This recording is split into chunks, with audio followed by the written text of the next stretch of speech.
துரதிருஷ்டவசமா இந்த சம்பவம் நடந்து போச்சு. இதுக்கெல்லாம் அடிப்படை காரணம் நான் தான். உங்களுக்கு ஏற்பட்டிருக்க இந்த நிலைமையை நினைச்சு நான் ரொம்ப வருத்தப்படுறேன். ஊரு இப்போ முன்ன மாதிரி இல்ல. உங்களை பார்த்து பயந்து ஓடுனவங்க எல்லாம் இப்ப ரொம்ப தலையெடுத்துட்டாங்க. அவங்களால உங்களுக்கு நிறைய தொந்தரவு ஏற்பட வாய்ப்பு இருக்கு. எதுக்கும் நீங்க எச்சரிக்கையா இருக்கிறது நல்லது.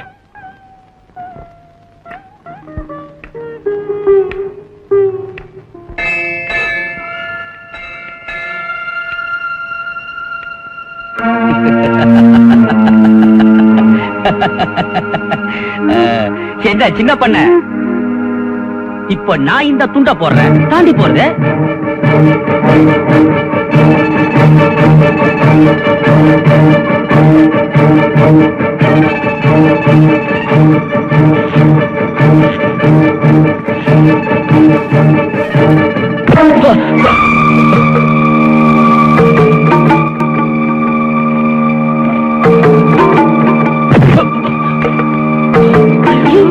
அங்க பாத்தியா?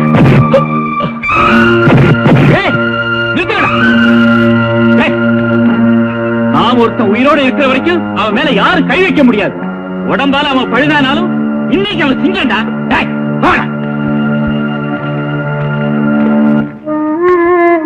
என்ன பண்ண நீ ஏப்ப அவசரப்பட்டு அதுக்குள்ள ஆஸ்பத்திரில இருந்து வந்த?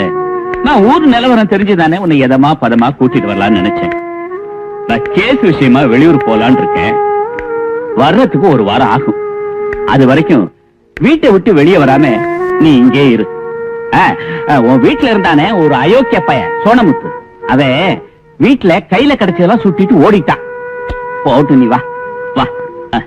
மெதுவா பார்த்து, மெதுவா மெதுவா.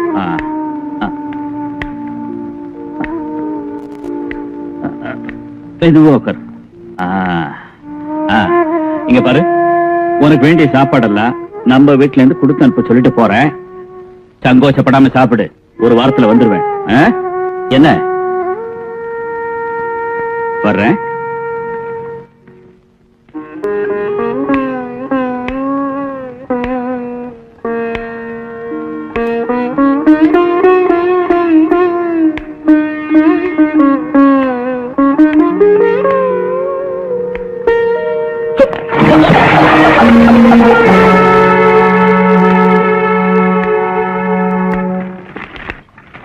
நாயரே, ஒரு டீ குடிய.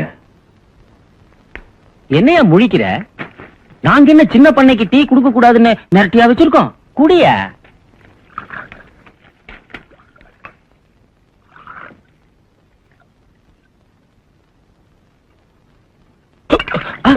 ஐயோ, கல்யாண வேட்டிய கரை வேட்டி ஆக்கிட்டியேடா.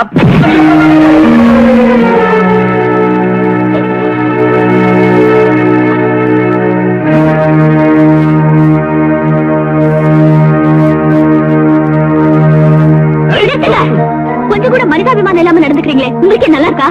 பூங்கோத, இதுவரைக்கும் நாங்க உன் பிரச்சனையில தலையிட்டதில்ல. இது எங்க சொந்த விஷயம். இதுல நீ தலையிடாத. பலகீனப்பட்டிருக்கிற ஒருத்தரோட உடம்ப பதப்படுத்தி பாக்குறீங்களே, உங்களுக்கு வெக்கமா இல்ல? அவருக்கு எப்படி? பூங்கோத,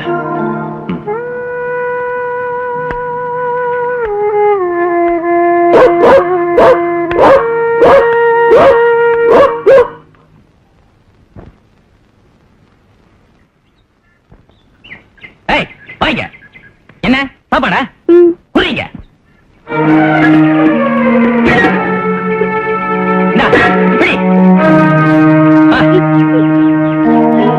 கிழவ வர்றதுக்குள்ள இவனை ஒரு வழி பண்ணிடணும். அக்கா அக்கா, தாத்தா வீட்டுல கொடுத்து அனுப்பிச்ச சாப்பாட்ட அந்த மைனருங்க புடிங்கி கீழே போட்டுட்டானுங்க அக்கா. பாவம் மாமா 2 நாள் சாப்பிடாம பட்டினியா இருக்காங்க அக்கா.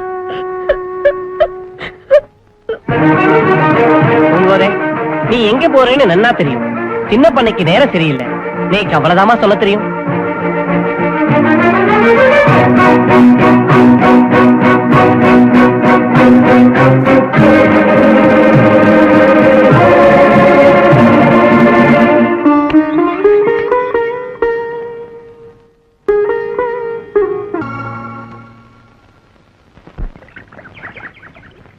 என்னதான் இருந்தாலும் பூங்கோதோட நடத்த கொஞ்சம் கூட நல்லா இல்ல. ஆமா, நீ என்ன சொல்ற? நான் என்னக்கா சொல்றது? இந்த பொண்ணை பத்தி ஊரே ஒரு மாதிரி பேச ஆரம்பிச்சிருச்சே. காலங்காலமா சேர்த்து வச்சிருந்த நல்ல பேரை இந்த பொண்ணு நாளே வாரத்துல அழிச்சிருச்சே. சின்ன பண்ண எப்படி போன? இதுக்கு என்ன? வாங்க போலாம்.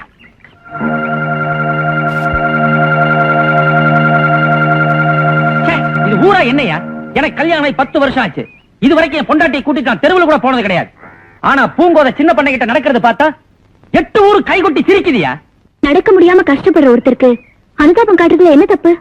ரைட்டான வார்த்தை. ஆமா, இன்னைக்கு அனுதாபம் காட்டினா என்ன தப்பும்ப, நாளைக்கு ஆடிப்பான்னா என்ன தப்பும்ப. மைனர பூங்கோத இந்த மாதிரி உதவி செய்யறதா இருந்தா என் கால கூட உடைச்சுக்கிறேன். டேய் வெடச்ச பையல, நீ சொல்ற மாதிரி எல்லாரும் காலை உடைச்சுக்கிட்டா அந்த பொண்ணு எப்படா சமாளிப்பா? எப்படி ஷிஃப்ட் முறையா? நான் கடைக்கு பேசுறேன். ஜமகால நேரத்துக்கு வந்துட்டா எதை வேணாலும் பேசலாம்னு நினைப்பா. அம்பளக்காரர எங்க கோச்சு பிரயோஜனம் இல்ல. நேத்து வரைக்கும் இவனை வெறுத்து ஒதுக்கினவோ கிக்கிரிக்கு வாக்கு கொடுத்துட்டு இன்னைக்கு இவனுக்கு சேவை செய்யறங்கிற பேர்ல நடந்துக்கிறது எங்களுக்கு அசிங்கமா இருக்கு. இல்லன்னா இவளை எல்லா விஷயத்திலயும் பரந்த மனசுன்னு ஒத்துக்க சொல்லுங்க, எங்களுக்கும் வசதியா இருக்கும். நிறுத்துங்க.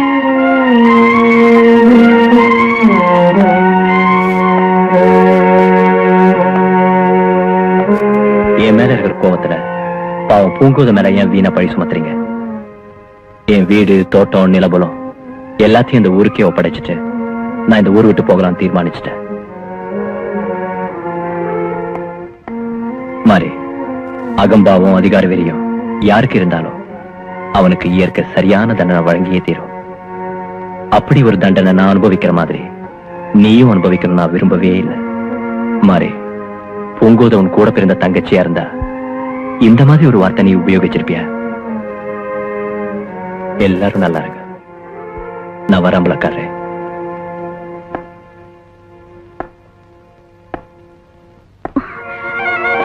இது பாருங்க, மத்தவங்க சொல்றத பத்தி நான் கவலைப்படல. நான் இருக்கிற வரைக்கும் நீங்க இந்த ஊரை விட்டு போக கூடாது. முதல்ல வீட்டுக்கு போங்க. தயவு செஞ்சு முதல்ல வீட்டுக்கு போங்க.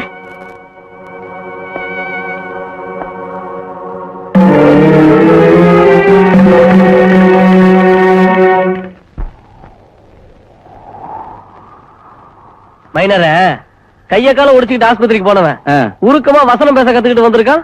டேய் மன்னாரே, நாம் அவங்கிட்ட பட்ட வசனத்துக்கு முன்னாடி இந்த வசனம் ஏமாத்திரண்டா. ஆனா பூங்கோத மானவமானத்தை தாங்கிட்டு எத்தனை நாளைக்கு தான் அவனுக்கு சேவை செய்யறாங்கிறது பாக்கலாம்.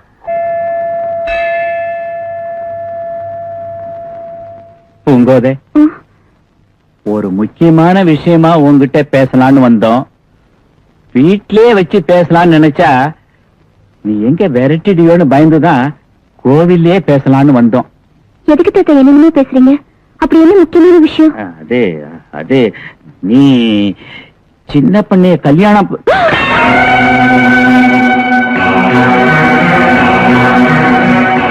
ஏன் தாத்தா, நான் கிருஷ்ணனுக்கு வாக்கு கொடுத்ததை தெரிஞ்சுதான் இப்படி பேசுறீங்க? சின்ன பண்ணைக்கு நீ சேவை செய்யறத பத்தி ஊருக்குள்ள 4 பேர் 4 விதமா பேசுறாங்களே, அது உனக்கே தெரியுமாம்மா? அத பத்தி நான் கவலைப்படல. சின்ன பண்ணிக்கு நான் செய்யறது கடமை. கிருஷ்ணனுக்கு நான் தரப்போறது வாழ்க்கை. வாழ்க்கைக்கும் கடமைக்கும் ஏகப்பட்ட வித்தியாசம் இருக்கு. இது பாரமா பூங்கோத, நீ சொல்ற தத்துவம் எல்லாம் அமெரிக்கா, பிரான்ஸ் தான் ஒத்து போகும். நீ இப்ப எங்க இருக்கிற தெரியுமா? பழமையில ஊறி போன பூங்காவன கிராமத்துல இருக்கிறம்மா. கடமை, நட்பு இதெல்லாம் சினிமாவோட சரி, நடைமுறைக்கு அது ஒத்து வராதம்மா. ஒரு பொம்பளை ஒரு ஆம்பளைக்கு சேவை செய்யறான்னா ஒண்ணு தாயா இருக்கணும் அல்லது தாரமா இருக்கணும். இதுதான் நம்ம பாரம்பரிய வழக்கம். பூங்கோதே, நீ ரொம்ப நல்ல பொண்ணுதாம்மா. உன் கொள்கையை பத்தி ஏதோ மரமண்ட எங்களுக்கே கொஞ்சம் புரியுது. ஆனா இந்த ஊருக்குள்ள தினமும் 50 பேர் விருந்தாளிங்க வர்றாங்க, 50 பேர் போறாங்க. அவங்களுக்கெல்லாம் என்ன பூங்கோத கொள்கையை பத்தி பிரசங்கமா பண்ணிட்டு இருக்க முடியும்? பூங்கோதே, எனக்கு நீயும் வேணும், சின்ன பண்ணியும் வேணும், கிருஷ்ணனும் வேணும். நீ கிருஷ்ணனுக்கு வாழ்வு கொடுக்கறத நான் தடுக்க வரல. ஆனா அதுவே உன் முடிவா இருந்தா நீ சின்ன பண்ணிக்கு சேவை செய்யறத நிறுத்தணும். இல்ல என்னாலதான் சின்ன பண்ண இந்த நிலைமைக்கு ஆளானாரு, அவருக்கு சேவை செய்யறது என்னுடைய கடமை அப்படின்னு வாதம் பண்ணினா நீ கிருஷ்ணனுக்கு வாழ்க்கைப்படுறத மறந்துட்டு அவனுக்கு வேற ஒரு வாழ்க்கை கொடுக்கறத பத்தி யோசனை பண்ணு. உன்னை தவிர சின்ன பண்ணைய எவ கட்டிக்க முன் வந்தாலும் அவ பணங்காசுக்கு ஆசைப்பட்டு வருவாளை ஒழிய அவனுக்கு ராப்பகலா சேவை செய்யணுங்கிற எண்ணத்தோட எந்த பொண்ணும் வரமாட்டாமா. நல்லா யோசிச்சு ஒரு முடிவுக்கு வா.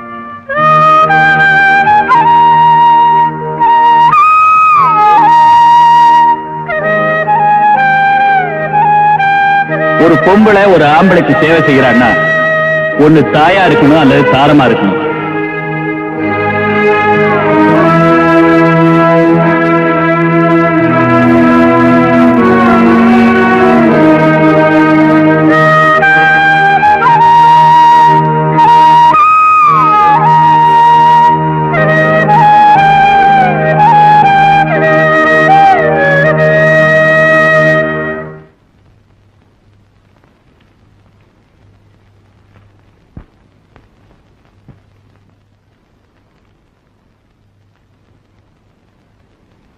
தாத்தா, பூங்கோதை, என்னம்மா முடிவு பண்ணேன்? உங்க விருப்பப்படி நடக்கணும் தாத்தா. நல்லதும்மா. ஐயோ, இது என்ன கொடுமை? ஒரு அப்பாவிக்காக வாழ்ந்துகிட்டு இருக்கிற பூங்கோதைய எனக்கு கல்யாணம் பண்ணி வைக்க முடிவு பண்ணிருக்கீங்களே, என்ன அம்பலக்காரரே, இது உங்களுக்கு நல்லா இருக்கா? அவளை காப்பாத்த போய் தானே உனக்கு இந்த நிலைமை வந்துச்சு. அதனால அவளே உனக்கு உதவி செய்யணுங்கிற கடமை உணர்வு பூங்கோதைக்கு அளவு கடந்து இருக்கு. அந்த கடமை செய்யறதுக்காக இந்த கேடுகட்ட ஊருக்குள்ள அந்த பொண்ணு எவ்வளவு ஆமாரத்தை தாங்கிக்க வேண்டியிருக்குன்னு உனக்கு நல்லாவே தெரியுமே தம்பி. அத மனசுல வச்சுட்டா வாழ்க்கையா கடமையா ரெண்டுல உன்னை ஏத்துக்கன்னு 10ஆம் வசதி தனமா பூங்கோதைட்ட போய் சொன்னோம். அவ வாழ்க்கையை தியாகம் பண்ணிட்டு கடமைக்காக உன்னை கல்யாணம் பண்ணிக்கிறேன்னு முடிவு பண்ணிட்டாப்பா. இதை என்னால ஒத்துக்கவே முடியாது. பூங்கோதைய நான் தெய்வமா மதிக்கிறேன். மனம் திருந்தி வாழறவங்க யாரா இருந்தாலும் அவங்கள தெய்வம் ஏத்து. அவனே இதுக்கு ஒத்திட்டதுக்கு அப்புறம் உனக்கு என்னடா? உன் தகப்பன் ஸ்தானத்துல சொல்றேன், வர்ற வெள்ளிக்கிழமை உனக்கும் பூங்கோதைக்கும் கல்யாணம்.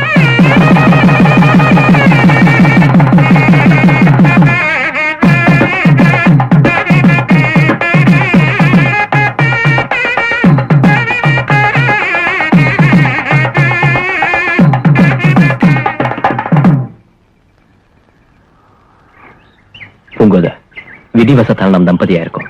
ஆனா நம்ம கிருஷ்ணன் ஜெயிலிருந்து திரும்பி வந்ததும் அவனுக்கு ஒரு நல்ல வாழ்க்கை நாம அமைச்சு கொடுத்த பிறகுதான் நமக்கு உண்மையான தாம்பத்திய வாழ்க்கை. நம்ம 2 பேர் எண்ணங்களும் ஒன்னாவே இருக்கு. இத நான் சொல்லலாம்னு நினைச்சேன், ஆனா நீங்களே சொல்லிட்டீங்களே சின்ன பண்ண. என்ன பூங்கோதை, நீ அவனுக்கு தாயான பிறகு அவன் எனக்கு பிள்ளை இல்லையா? உண்மையிலேயே கிருஷ்ணா ரொம்ப கொடுத்து வச்சிருக்க சின்ன பண்ண.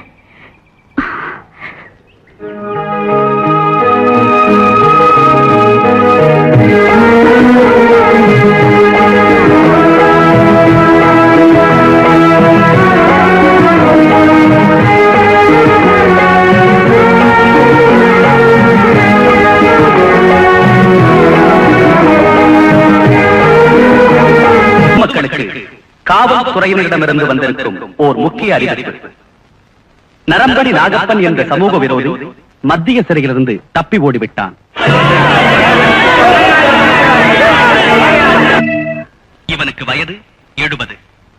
சுமார் 30 வருடங்களுக்கு முன் பூங்கா